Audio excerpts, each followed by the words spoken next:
Nang nakapasok na sa eskwela yung mga anak ko mga mare, agad ko namang inumpisahan ang paglalaba dahil medyo marami nga itong lalabhan ko ngayon.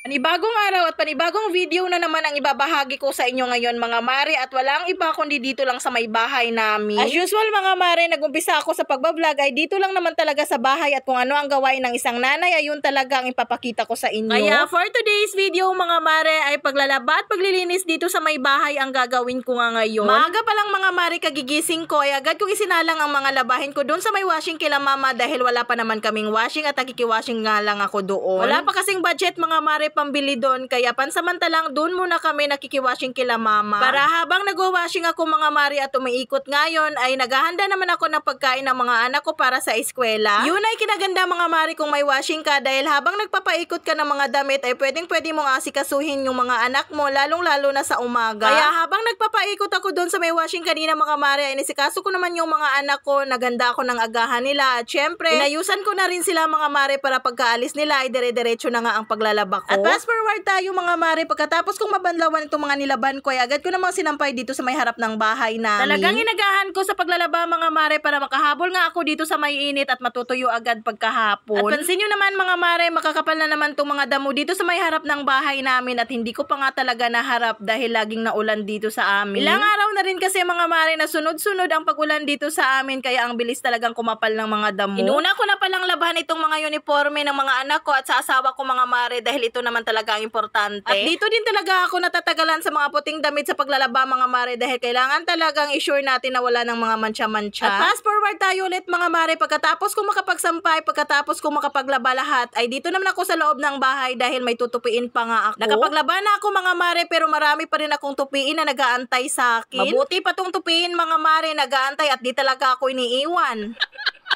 Basta umaga mga mare ay busy talaga tayo dito sa mga gawaing bahay. Pero minsan sa gabi ginagawa ko na nga ang mga ibang gawain para pagkagising sa umaga ay hindi na nga gaanong busy at aasikaso na lang sa mga bata ang ginagawa ko. Pero may time talaga na napaka-busy natin maghapon kaya pagkarating ng gabi ay wala na nga tayong nagagawa at diretso tulog na. At pagkatapos ko natiklop yung mga damit mga mare ay binalik ko naman sa mga lagayan, pagkatapos ay nagwalis na rin ako dito sa may sala. Kahit ilang beses at paulit-ulit tayong nagwawalis dito sa may loob ng bahay natin mga mare ay meron pa rin talaga tayong natatanggal o nawawalis ng mga alikabok. At dahil na rin siguro dito sa may bahay namin mga mare nagawa sa sawali dahil napaka-alikabok din talaga dito sa may mga kawayan. Kaya hindi talaga pwedeng hindi ako makapagwalis dito sa may bahay sa isang araw mga mare dahil gawa nga ito sa sawali itong bahay namin at napaka-alikabok. At wala namang ganong kalat ngayon dito sa may sala namin mga mare dahil kaninang umaga pagkagising ni Ate Princess ay sininop nga niya yung mga gamit nila. Pagkatapos naman dito sa may sala mga mare ay pumasok naman ako dito sa may kwarto dahil lilinisan ko nga rin at napakalikabok dito sa may pinakasulok. Paminsan-minsan lang talaga ako kumukuha ng video dito sa may kwarto namin mga mare dahil napakasikip din talaga at di ko alam kung saan ko ilalagay itong cellphone ko. Kahapon din kasi mga mare ay may nangingitlog nga na manok at dito pumasok sa may kwarto namin kaya kailangan ko din talagang linisan dito ng mabuti. Nagulat na lang talaga ako kahapon mga mare pagkapasok ko dito ay nakita ko na nga yung itlog niya dito sa may taas ng Jora box. Kaya ngayon ko na lang tinignan mga mare na marami pa palang mga damit na nahulog dito sa may gilid. Kaya kanina mga mare ay pinahuli ko na nga kay Papa yung manok na nangingitlog dito sa may taas ng Jora box, baka babalik na naman ulit dito. Pagkatapos ko nga maayos dito sa may taas ng Jora box mga mare ay inayos ko na rin dito sa may pinaghigaan ni Precious. Nakakapagod mga mare pero worth it naman pagkatapos dahil makikita mo talaga na naging malinis na tong buong bahay. At yun lang, salamat!